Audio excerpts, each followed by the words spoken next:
Hi, it's Sarah. Brooke and I are taking a short break from recording new episodes to catch up on our reading lists and plan for the next season of Clued in Mystery. While we're off, we are re-releasing a few of our favorite episodes. We hope you enjoy.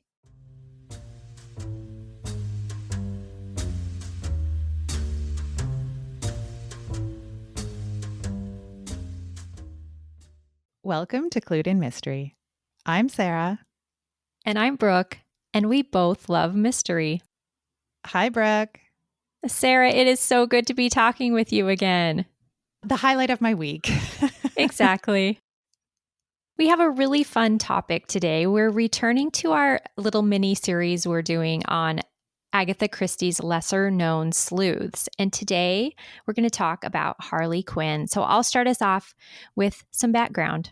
Before the DC Comics' mischievous henchwoman, there was another Harley Quin, Agatha Christie's mysterious and elusive sleuth, Mr. Quin.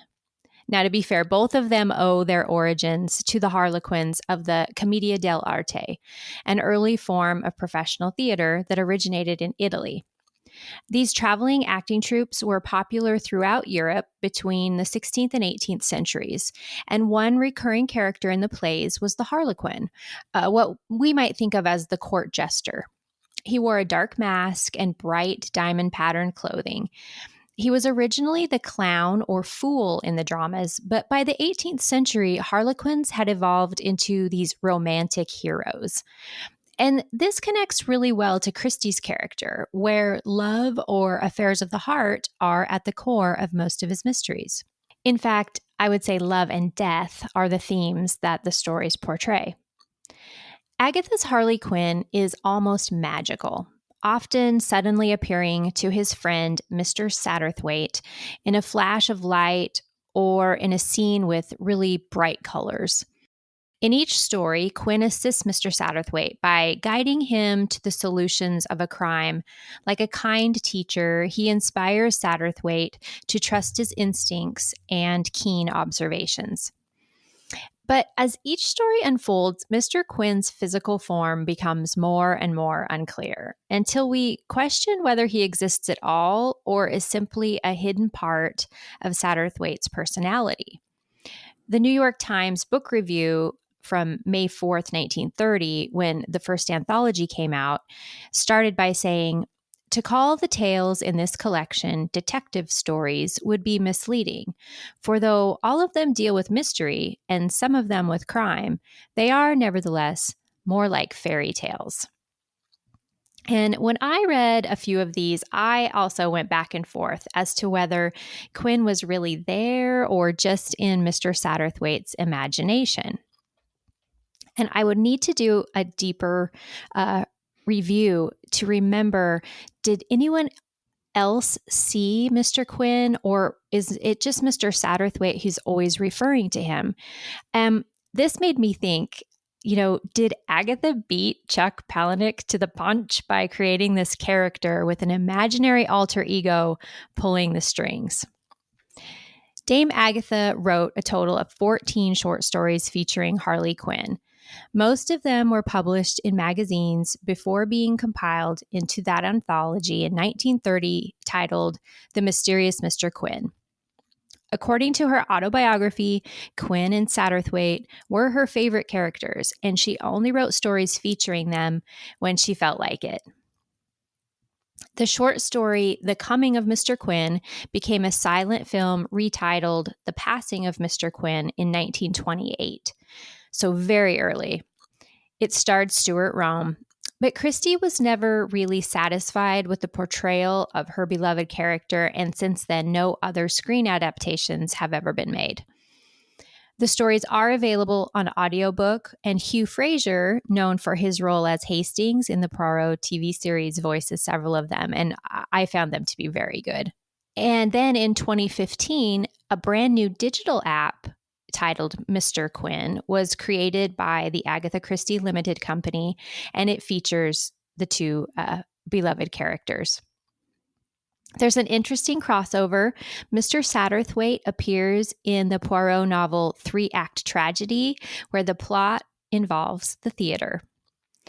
So, Sarah, I think it's so interesting that this very enigmatic, mysterious character was one of Christie's favorites to write. And I hope we can discuss what, that might reveal about her.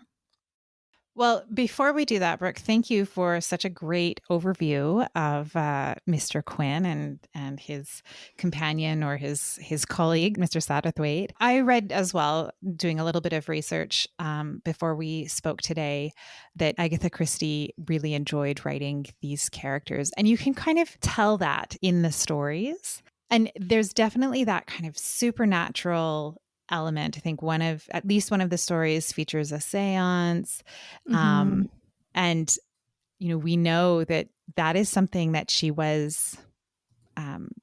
didn't just write the Marple stories or the Poirot Yeah. stories. That, she did write some spookier tales. So, yeah, I really enjoyed reading these stories.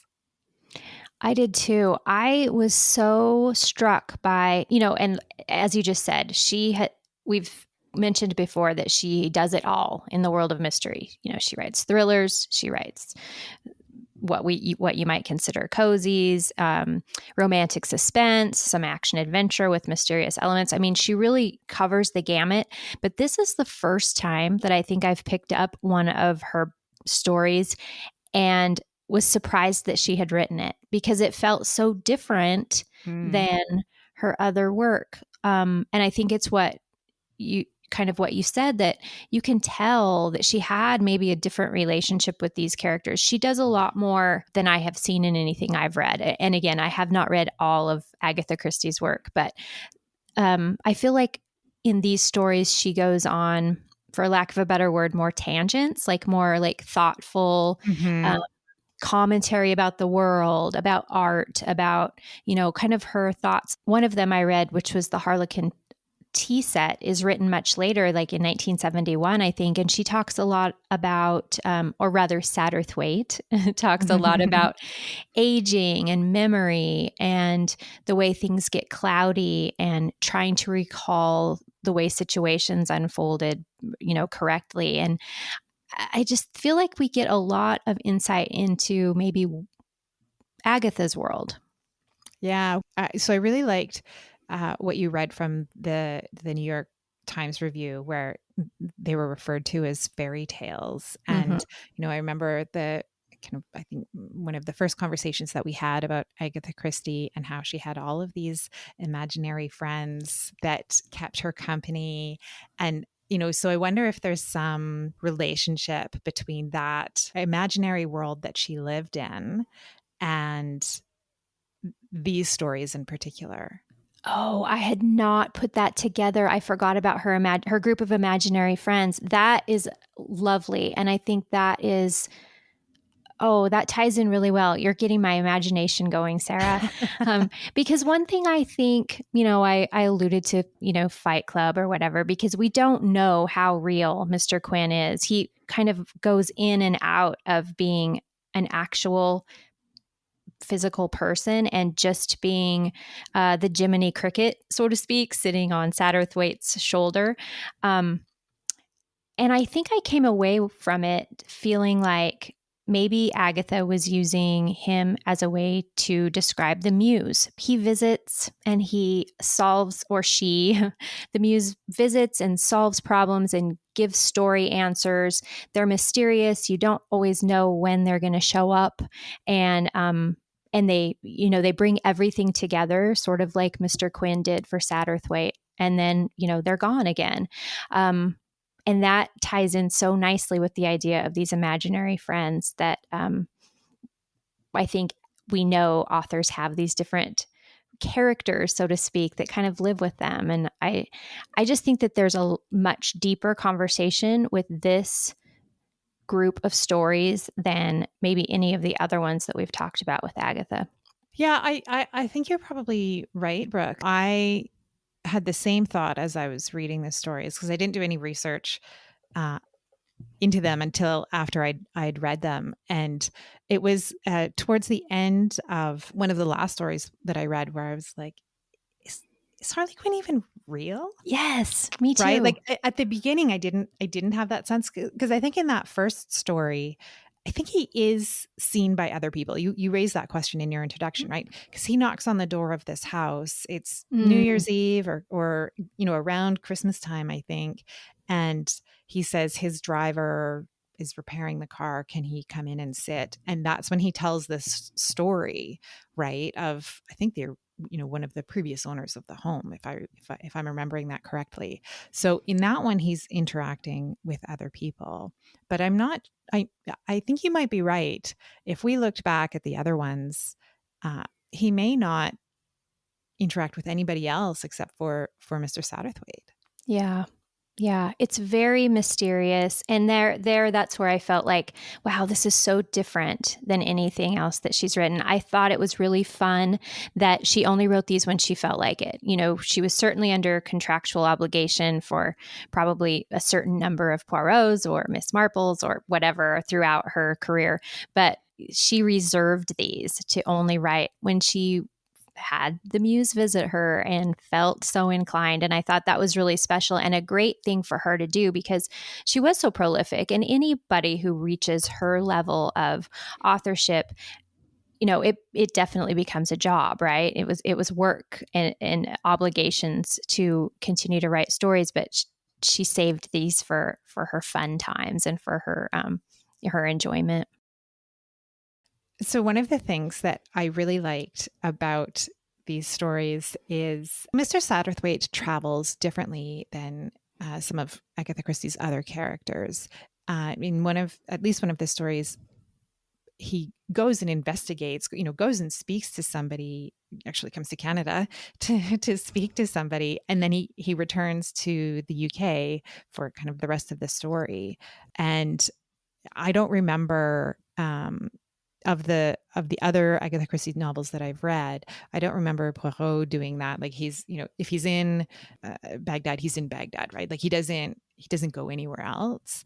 Mm-hmm. So I kind of liked that, like, the idea of picturing this guy kind of getting on the boat and then on the train to get across the country.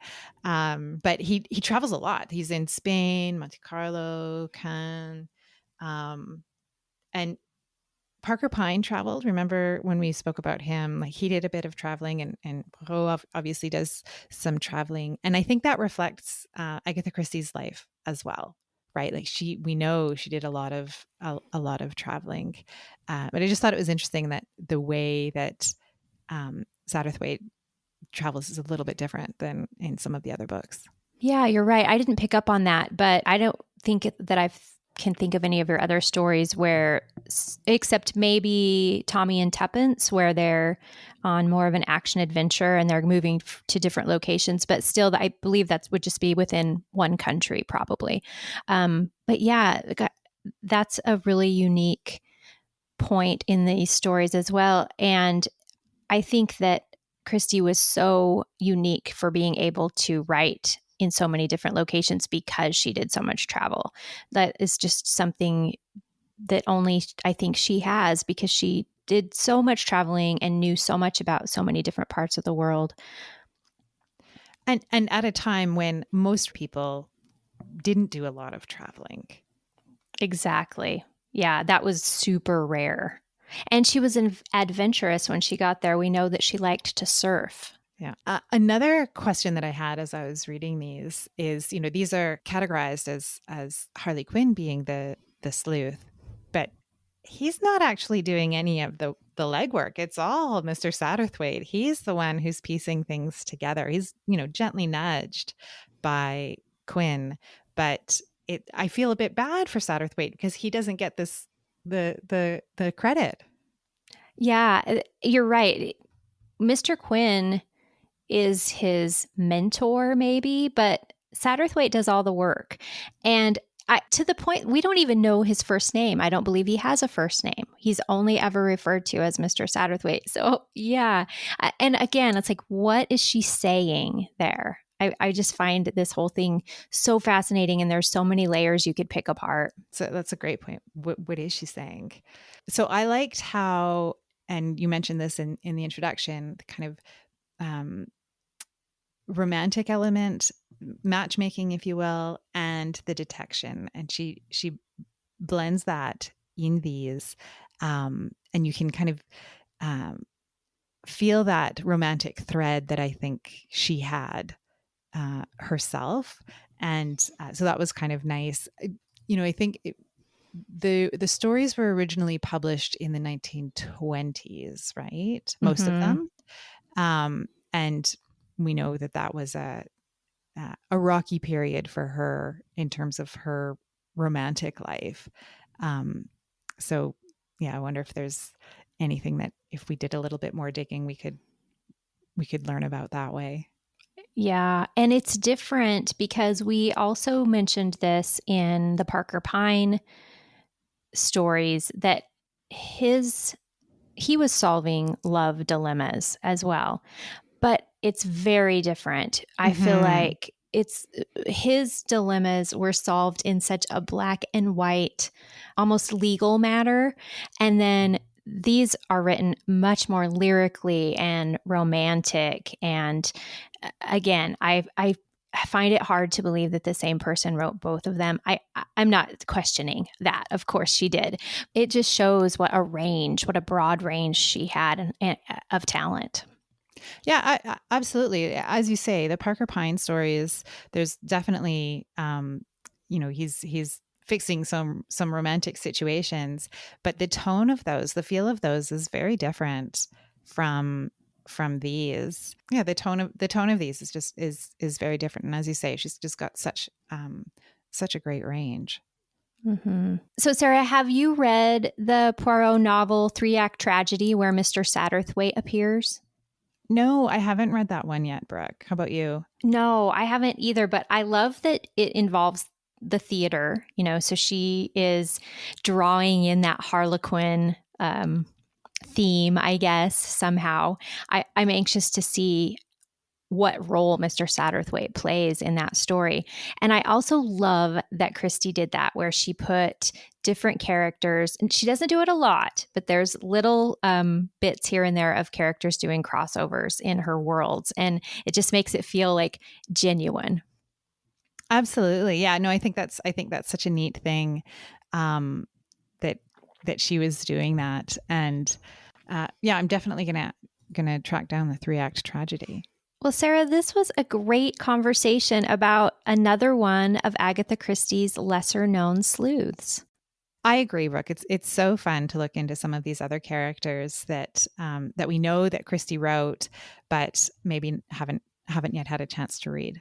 Yeah, and I hope that it inspires our listeners to go find some of these other stories that maybe aren't the first ones that everyone thinks of.